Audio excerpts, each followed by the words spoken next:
बिस्मिल्लाहिर्रहमानिर्रहीम। अल्लाह के नाम से शुरू करते हैं जो हमारी शहरत से भी ज्यादा करीब है।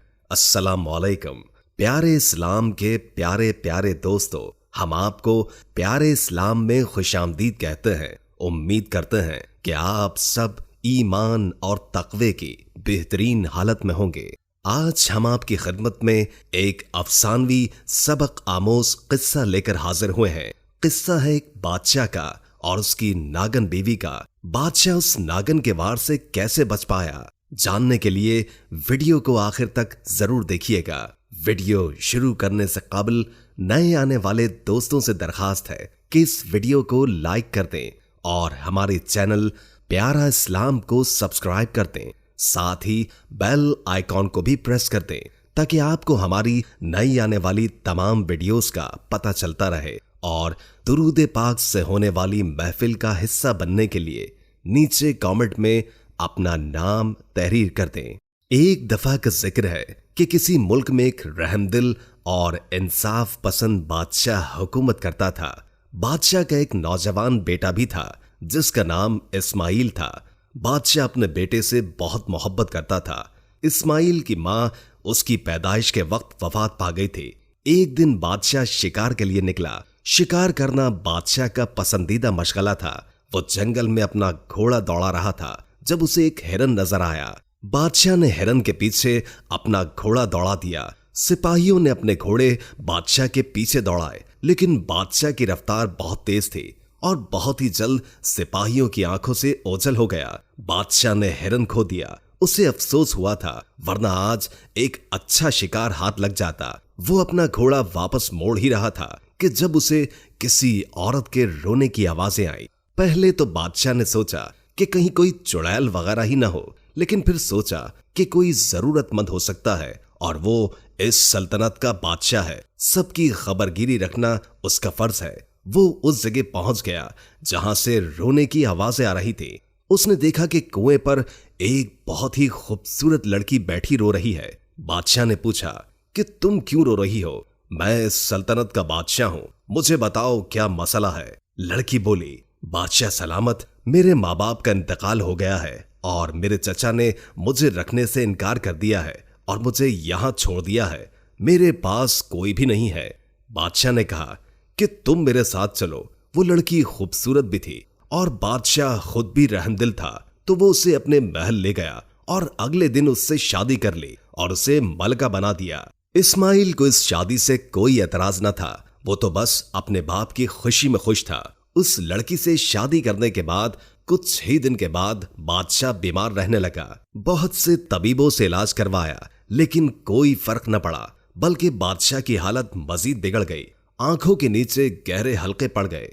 इस्माइल से अपने बाप की हालत देखी न गई और एक आलिम के पास चला गया। उसे शक था कि किसी ने उसके बाप पर कोई जादू न करवा दिया हो। जब उसने आलिम को अपने बाप का सारा मसला बयान किया तो आलिम ने बताया कि बादशाह सलामत की यह हालत उनकी बीवी नहीं की है। उनकी बीवी असल में इंसान नहीं है, नागिन है। वो अपने जहर से बादशाह को मार रही है।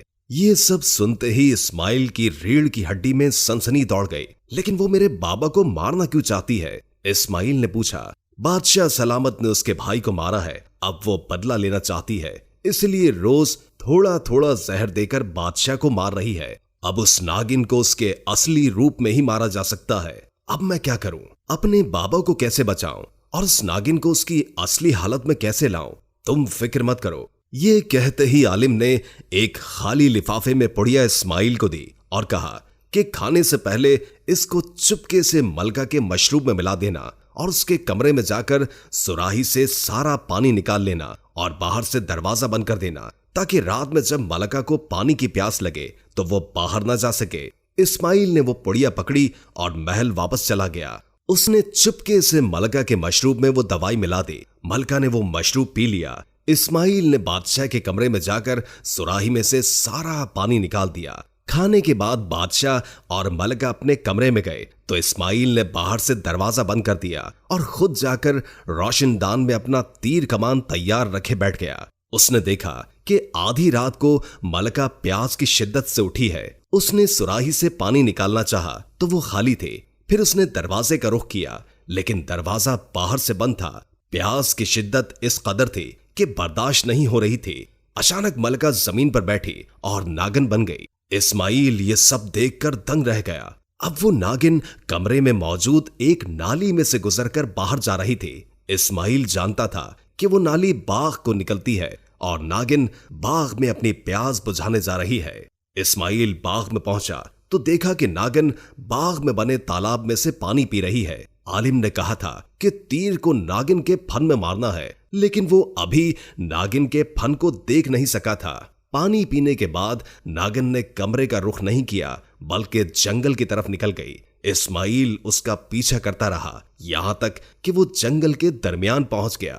वो दरख्त पर चढ़ा हुआ था। उसने देखा कि नागिन एक गार की तरफ देखकर फनकार रही है। अचानक उस गार में से एक बहुत बड़ा नाग निकलता है जो नागिन को देखकर फनकार रहा था। इस्माइल को यह मंजर बहुत दहशतनाक लगा, लेकिन वो हिम्मत बांधे वहीं दरख्त में छुपा रहा और सही मौके की तलाश करता रहा। इन दोनों नाग नागिन को देखकर लग रहा था कि वो किसी चीज का जश्न मना रहे हैं।